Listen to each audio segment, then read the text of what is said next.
திருச்சிற்றம்பலம். திருமூலரையா திருவடிகள் போற்றி போற்றி, குருவடியும் திருவடியும் வணங்கின்ற பதிவை ஆரம்பிக்கலாம் நண்பர்களே. அவன் அருளாலே அவன் தாள் வணங்கி அப்படிங்கிற அந்த வாக்கியத்தை நம்ம கேள்விப்பட்டிருப்போம். உண்மையாகவே அதை சிந்தித்து பார்க்க வேண்டிய வாக்கியம் அப்படின்னு நம்ம சொல்லலாம். அடியனோடு சேர்ந்து ஓம் நம சிவாய அப்படின்னு சொல்லுங்க. ஏன்னா இப்ப அடியேன் சொல்லியிருக்கேன் அப்படிங்கும் போது, அதை நீங்கள் சொல்கிறீர்கள் அப்படிங்கும் போது எல்லாம் கால நியதிகளுக்கு உட்பட்டதாக இருக்கும். எல்லாம் கணக்குப்படித்தான் இருக்கும். ஒரு சிலர் அடியேன் சொன்னதுமே சொல்றீங்க அப்படிங்கிற பட்சத்துல அடியேன் மூலமாக இது நடைபெற வேண்டும் என்பது காலத்தின் தத்துவமாக இருக்கும். இல்ல அவரு என்ன சொல்றத நம்ம என்ன செய்யறது, நம்ம பாட்டுக்கு சொல்லுவோம் அப்படின்னு நினைக்கிறப்ப நம்ம அந்த பஞ்சாட்சர மந்திரத்தை நமக்கு தோன்றப்ப சொல்லுவோம். அடியேன் குறிப்பிட்டு சொல்ல வேண்டியது இந்த இடத்துல என்னன்னா, இப்ப அடியேன் ஒரு விஷயத்த செய்வதன் மூலமாக பிறர் அதனால் ஈர்க்கப்பட்டு வருகிறார்கள் அப்படிங்கிறதும் கால நியதிக்கு உட்பட்டது. அதே போல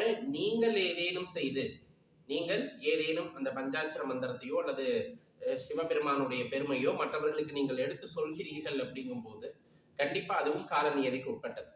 எல்லாம் புண்ணிய கணக்கிலே உங்களுக்கு வந்து சேரும் அப்படிங்கிறத ஞாபகம் வச்சுக்கோங்க. நாம ஒரு விஷயத்த செய்யறோம் அப்படிங்கிற பட்சத்துல நம்மை பார்த்து மற்றவர்கள் அதை செய்கிறார்கள், அது புண்ணியமாக இருக்கிறது அப்படின்னா அது நமக்கு வந்து சேரும். இது நமக்கு நமது முன்னோர்கள் ஏற்கனவே சொன்னது அப்படிங்கிறது நமக்கு தெரிஞ்சிருக்கும். இப்ப ஒரு சின்ன விஷயத்தை எடுத்துக்கலாம். நம்ம ஏன் சிவபெருமான வழிபடணும், சிவத்தை ஏன் நம்ம வழிபடணும் அப்படிங்கிற ஒரு விஷயத்த மனசுல ஒரு கேள்வியா கேட்டு பாருங்களேன். ஏன்னா அவருக்கு ஆதி இல்லை, அந்தம் இல்லை, எந்த தேவையும் இல்லை. நம்மள மாதிரி இருப்பதற்கு இருப்பிடம், சாப்பிடுவதற்கு சாப்பாடு, உடுத்த உடை, இந்த மாதிரி எதுவுமே அவசியம் இல்லாத ஒரு ஆற்றல். அந்த ஆற்றலை நாம் ஏன் வழிபட வேண்டும் அப்படின்னு இருக்கு. ஏன்னா சில கோவில்கள்ல அர்ச்சனை பண்றாங்க, ஆராதனை பண்றாங்க, அபிஷேகம் பண்ணா இந்த புண்ணியம் வரும் அந்த புண்ணியம் வரும் நிறைய நமக்கு சொல்லியிருக்காங்க. இப்ப இந்த அர்ச்சனை அபிஷேகம் எல்லாத்தையும் பண்றதுனால எம்பெருமானுக்கு ஏதேனும் ஆற்றல் கூட போகிறதா அப்படின்னு கேட்டா கிடையாது. அவருக்கு ஆற்றல் கூட போவது இல்லை. ஏன்னா ஆற்றலின் ஸ்வரூபமே அவர்தான். இன்னும் அவருக்கு ஆற்றல் கூட போகிறது அப்படின்னா இந்த இடத்துல மனிதனுடைய மகத்துவம் அவ்விடத்திலே அதிகமாகிவிடும். அவ்வாறு கிடையாது. இல்ல நம்ம ஏதேனும் வழிபடுவதனால் அவருக்கு இருப்பதற்கு இருப்பிடமோ உடுத்துவதற்கு உடையோ இதெல்லாம் கிடைக்க போகிறதா அப்படின்னு எண்ணி பார்த்தா அதுவும் கிடையாது. ஒரு 10 பைசாவுக்கு பிரயோஜனம் இல்லாத விஷயம் நம்ம பண்றது எல்லாமே. அப்புறையே நம்ம போய் இறைவனை வழிபட வேண்டும். இறைவனுக்கு நம்ம ஏன் புகழ் சேர்க்க வேண்டும்? ஏன்னா நிறைய அடியார் பெருமக்கள் பார்த்தீங்கன்னா புகழ்ந்து பாடியிருப்பார்கள். ஏனை புகழ்ந்து பாடாத நாளே இருந்திருக்காது.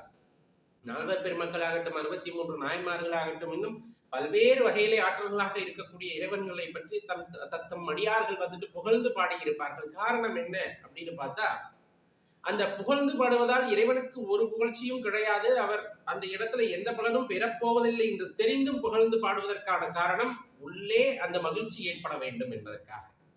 அடியார்கள் உள்ளத்திலே அந்த மகிழ்ச்சி ஏற்படுகிறது அப்படிங்கும் போது அந்த அன்பே வடிவான இறைவன் அவ்விடத்துல எழுந்தருள்வார் அப்படிங்கிறது தான் அவ்விடத்துல நம்ம தெரிஞ்சுக்க வேண்டிய சூட்சமமான விஷயம். எப்ப ஒரு மனிதன் அன்பே உருவமாக மாறுகிறார் அப்படின்னா சின்ன சின்ன விஷயங்கள் இது மாதிரி மற்றவர்களை புகழ்ந்து பேசுவது அப்படிங்கிறது யாருக்குமே இல்லாத ஒரு விஷயம். உண்மையாலுமே யாராச்சும் ஒருத்தர் கடினமான வெற்றியை பெறுகிறார் அப்படிங்கும் போது நம்ம மனசார பாராட்டுவோமா அப்படின்னா கிடையாது. உள்ள ஏதேனும் வைத்துக் கொண்டுதான் பாராட்டக்கூடிய அந்த தன்மையில இப்பொழுது இருந்து கொண்டிருப்போம். அப்படி இல்லாது மனதார பாராட்டுகிறார்கள் அப்படின்னா உள்ளத்தில் எந்த குற்றமும் குறையோ இல்லாத மனிதர்கள் அப்படிங்கறத விடத்திலே பொருள். நாம் எவ்வாறு அப்படிங்கறத யோசிச்சு பாருங்களேன். சரி, இது ஒரு பக்கம் இருக்க, பிறகு எதுக்குப்பா வழிபடணும் அப்படிங்கிற ஒரு பெரிய கேள்வி நமக்குள்ள எழுந்திருக்கும். ஆன்மீகத்திலே இதை தெளிவாக உணர்ந்து கொள்ளலாம். பிறப்பு அப்படிங்கிறது நாம வேண்டி வந்ததா அப்படின்னா கிடையாது. நம் மீது இரக்கம் கொண்டு இறைவன் கொடுத்ததுதான் இந்த பிறப்பு அப்படின்னு வச்சுக்கலாம். அப்படி என்னப்பா இரக்கம் அப்படின்னா, அந்த உயிருக்கு அப்படிங்கிறது, அந்த உயிருமே அனாதிதான் அப்படின்னு சொல்லுவாங்க. அதுக்குமே பேராற்றல் உண்டு அப்படின்னு சொல்லப்படும். உயிருக்குமே பேராற்றல் உண்டு அப்படின்னு. ஆனா அதையெல்லாம் மறந்துட்டு சுத்தமா தான் யார் என்று தெரியாத நிலையிலே இந்த உயிர்கள் இருப்பதனால் அந்த உயிர் மேன்மையை பெற வேண்டும் என்பதற்காக உடலை கூட்டி இறைவன் இவ்விடத்திற்கு அனுப்பி வைத்தார் அப்படிங்கிறது சித்தாந்தத்திலே குறிப்பிடப்படுகின்ற ஒரு விஷயம். அப்ப இது முன்பின் செய்த வினைகள் எல்லாம் சேர்ந்து சேர்ந்து பல 100 ஆண்டுகளாக நாம் மீண்டும் மீண்டும் பிறவியை எடுத்துக்கொண்டு வருகின்றோம். ஆனா நமக்குள்ள இருக்கின்ற அந்த பேராற்றலை உணர்ந்து கொள்ள முடிவதில்லையே அப்படிங்கிறது பெரிய ஒரு சந்தேகமாவே அல்லது ஒரு கவலையாகவே இவ்விடத்திலே இருக்கும். அப்ப இந்த இடத்துல இதுக்கும் வழிபாட்டுக்கும் என்ன சம்பந்தம்? ஏன்னா சிவம் ஆதியும் அந்தமும் இல்லாத பெரும் கருணையாளன் அப்படின்னு சொல்லலாம், பேராற்றல் அப்படின்னு சொல்லலாம். இப்ப நான் எதற்காக வழிபடணும்? வீடு வேணும், புகழ் வேணும், பணம் வேண்டும் அப்படின்னா அதையும் கொடுத்துருவாருன்னு வச்சுக்கோங்க. நம்ம கேட்டா கொடுத்துருவாரு. ஆனா உண்மையா என்ன வேணும் அப்படின்னா, இந்த உடல் கொண்டு இந்த உடலுக்குள் ஒளிந்திருக்கின்ற அந்த பேராற்றலை, உயிருக்குள் ஒளிந்திருக்கின்ற அந்த பேராற்றலை நான் உணர்ந்து கொள்ள வேண்டும். இந்த உடலும் உயிரும் விடுதலை அடைய வேண்டும் அப்படிங்கிற அந்த ஒரு நோக்கத்தின் காரணமாக நாம் இறைவனை வழிபட வேண்டும். அவ்வளவுதான். ஏன் அந்த கருணையால நமக்கு என்ன கணக்கு இருந்தாலும் அந்த கணக்கு அனுபவிக்க போறோம். அதையும் தாண்டி அப்பா நீ என்ன கணக்க கொடுத்தையும் நான் முடிச்சுட்டு வரேன் இல்லைன்னு சொல்லல. ஆனா எதுவுமே இல்லாம அப்படியே உடைஞ்சு கிடக்கின்ற நான், என்னை உணர்ந்து கொள்ள முடியாமல் கிடக்கின்ற நான், உன் கருணையால் என்னை நான் உணர்ந்து கொள்ள வேண்டும் அப்படிங்கிற ஒரு விஷயத்தை வந்துட்டு அவரிடம் கேட்கும் பொழுது அதற்கான வாய்ப்புகளை அந்த பேராற்றல் நமக்கு ஏற்படுத்தி தரும் சிவம். ஏன்னா எதை நீ வேண்டுகிறாயோ, எதை நீ கேட்கிறாயோ அதை இறைவன் கொடுக்கின்றார். நம்ம கேட்கறதையெல்லாம் வேற வேறையா கேட்கிறோம். கேட்க வேண்டியது எதையுமே கேட்கறதில்லை. அப்படி சரியான விஷயத்தை நாம் கேட்கும் பொழுது கண்டிப்பா இறைவன் அதை நல்குகிறார் அப்படிங்கிறது நிதர்சனமான உண்மை. அப்ப ஒரு தியானம் பண்ணிருக்கீங்க அப்படின்னா உங்களுக்கு ஒரு விஷயம் தெளிவா புரிஞ்சிருக்கும். ஆரம்ப காலகட்டத்துல இல்ல இனிமே கூட இருக்கலாம், உட்கார்ந்தா நம்ம தியானம் பண்ணணும் அப்படின்னு மனதை ஒருநிலைப்படுத்தி பண்ணும்போது உள்ள இதுவரை இல்லாத அளவுக்கு என்னென்னலாம் நம்ம பார்த்து உணர்ந்து அனுபவித்தோமோ எல்லாமே எண்ணங்களாக அவ்விடத்துல ஓடி வந்து குவியும். அப்ப அப்படியே சட்டுன்னு எந்திரிச்சிருவோம். எப்ப நம்மளுக்கும் தியானத்துக்கும் ஆகாது அப்படியெல்லாம் இருக்கக்கூடாது. எப்ப நீங்க மனதை ஒருநிலைப்படுத்த வேண்டும் என்ற எண்ணம் உங்களுக்கு வந்து விட்டதோ அப்போது இந்த மாதிரி எண்ணங்கள் குவியத்தான் தொடங்கும். ஆனா அது படிப்படியா உங்களோட கட்டுப்பாட்டுக்குள்ள வரும்.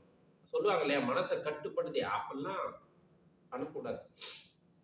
அது போக்குல விட்டுறணும். கொஞ்சம் ஒரு கட்டத்துல ரொம்ப ஓடிட்டு 1000, 100, 50, 20, 10 அப்படின்னு அந்த எண்ணங்கள் மிக குறுகி ஒரு இடத்துல ஓர் எண்ணத்தில் வந்து நிற்கும். அந்த ஓர் எண்ணமும் இறைவன் மீதாக இருக்கும் போது அதை விட்டு வெளியே வராது.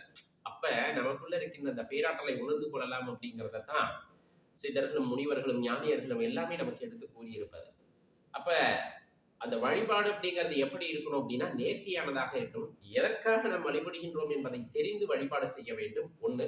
இன்னொன்னு, அந்த வழிபாடு அப்படிங்கிறது அன்பின் மிகுதியால் இருக்க வேண்டுமே தவிர இது வேண்டும் அது வேண்டும்ங்கிற அந்த கொடுக்கல் வாங்கலாக எப்பொழுதுமே வழிபாடு இருக்கக்கூடாது அப்படிங்கிறது தெரிஞ்சுக்கிட்டீங்கன்னா இந்த வாழ்க்கை அப்படிங்கிறது ரொம்ப ஆனந்தமானதாக, இறைவனை உணர்ந்து அந்த இறையாற்றலுடன் இரண்டர கலந்த நிலையிலே நாம் வாழ முடியும் அப்படிங்கிறதையும் தெரிஞ்சுக்கிட்டோம்னா இது இன்பமான வாழ்க்கையாக இருக்கும். மீண்டும் ஒரு முறை சொல்லுங்கள். ஓம் நம சிவாய. சிவாய நம.